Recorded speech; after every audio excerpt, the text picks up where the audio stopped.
Beaucoup me demandent, est-ce que Sonko risque d'être limogé? Moi, je vais vous expliquer ce que je vois, institutionnellement, pas émotionnellement.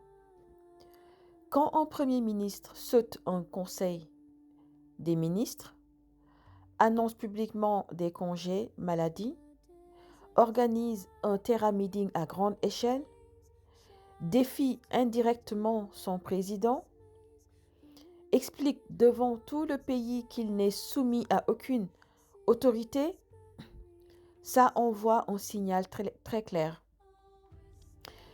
Et ce signal-là, dans n'importe quel état sérieux, ça prépare un limogeage. Je ne dis pas que c'est officiel. Je dis que les faits parlent d'eux-mêmes.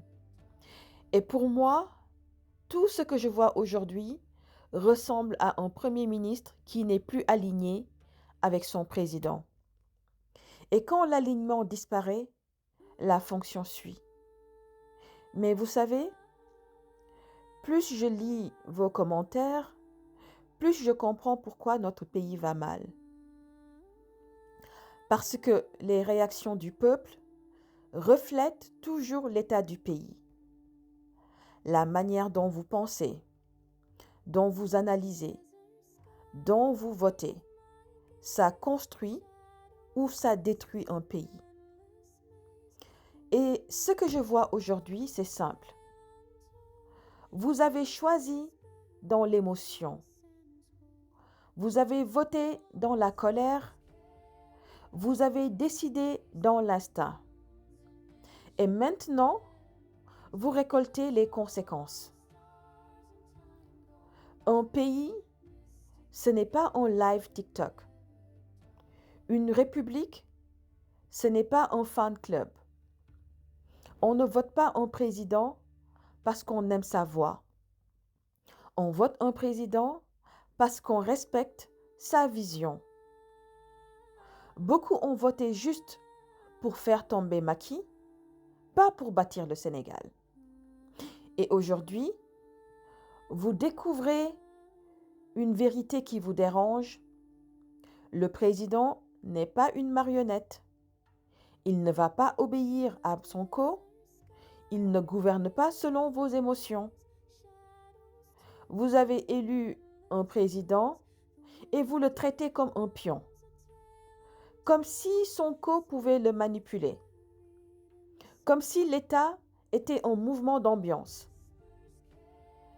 Et maintenant que Diomaye gouverne comme un vrai président, calme, structuré, institutionnel, vous êtes frustré.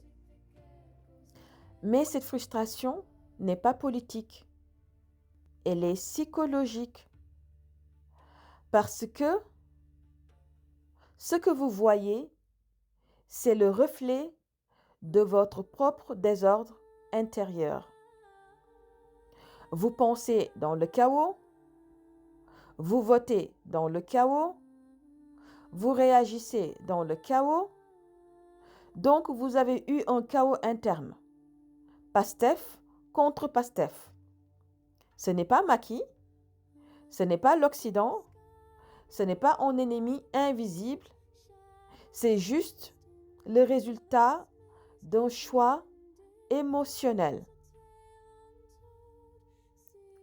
Le président est toujours le reflet du peuple qui le met là.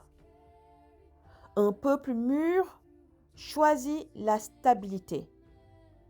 Un peuple stratégique choisit la vision. Un peuple émotionnel choisit le désordre. Et aujourd'hui, vous voyez la conséquence en direct. Et c'est pour ça que moi, je parle de lucidité. Parce qu'un pays ne se construit pas dans le bruit. Il se construit dans la réflexion, la structure et la maturité. La politique, ce n'est pas l'émotion, c'est l'intelligence. Et tant que vous ne comprendrez pas ça, Vous allez toujours choisir des leaders qui vous ressemblent.